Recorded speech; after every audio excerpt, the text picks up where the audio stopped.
when I came to the church, I came with a lot of problems. I came with health problems. I came with financial problems. The financial problems was around my mortgage. I had a mortgage that had problems paying. And so the mortgage company wanted to repossess the house. I owed the thousands of pounds on the mortgage. I owed the council tax. I owe the bank. I owe my friends that I used to borrow from just to get going, to meet my everyday needs. And because of my illness, I wasn't able to work and to work properly to pay all these bills. And I still have my holiday home in Jamaica that I had big dreams for. I wanted to market it. I wanted to really make it nice and add bits to it so that I could market it and move into the tourist industry with this. So all those dreams and things I want to achieve in my life was really at a standstill because I didn't have money to go forward with these dreams. They just become dreams, and that was it. My health was really affected because I became asthmatic. I had eczema all over my body. I had sleepless nights that turned into spiritual attacks. And so I wasn't sleeping, I wasn't functioning, I wasn't eating properly. I couldn't afford to eat properly because I had money problems.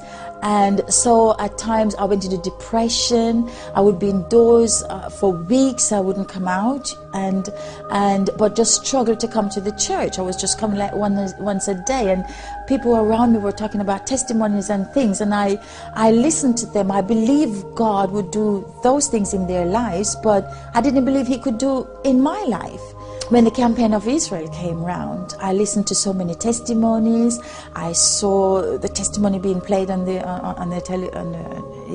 television, and I thought, well, I'm going to try. I'm going to follow them and see if God would consider me as well. It's the same when I was giving the offering. I was doing the tithe. I was only following along because I never really learned, that God thinks of me as an individual. So I was only just following the crowd, and I made the campaign and nothing happened, and I just carried on, just tithe, sacrifice, and just carried on until another campaign of Israel came around, and I thought, okay, I'm going to see if I could put God to the test, as other people were saying that they were putting God to the test. So when this campaign came around now, I thought, okay, God, it's me and you now. Let me be an individual, not one number in the crowd.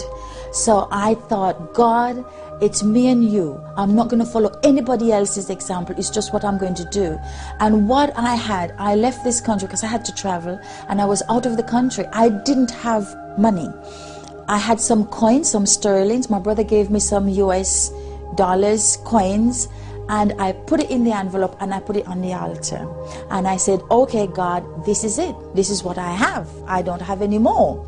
And so I believe then it was me and God this time, 1-to-1. I said, okay, I'm going to do my part now. So I started my own fasting. I set aside the target to fast and the time I'm going to pray. And I started that. I started that on the Monday after leaving the meeting, the service here. By the time I got to my house, there was a note on my car. A friend of mine put the note, I must get in touch with him. I got in the car and went straight to his business place. And when I got there, the friends, the people who were there saying, oh, he's gone for the night, he's not coming back, this was about 9:30 in the night. And I thought, let me hang around and just speak to the people them there. And within 10-15 minutes, my friend came.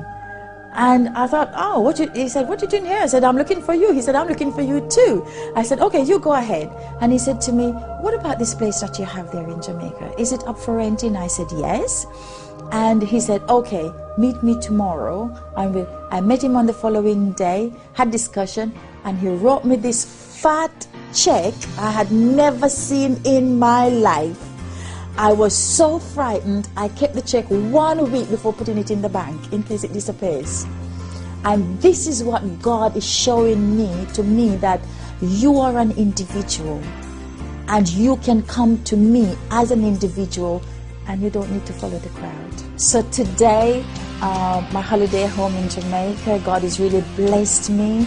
God is really open a big door that I was not expecting, because where the house is positioned, it's the government land behind me and to the side, and the mayor of the area sent the message to me that I can farm behind the house as far as I want to go, and to the sides as far as I want to go, and all free of charge. So you're looking at another acre of land that I can cultivate and do my business. So this was unexpected. I didn't know. God is really honored when you do a real sacrifice. This is what God can do for you, and there's bigger dreams coming, more testimonies coming.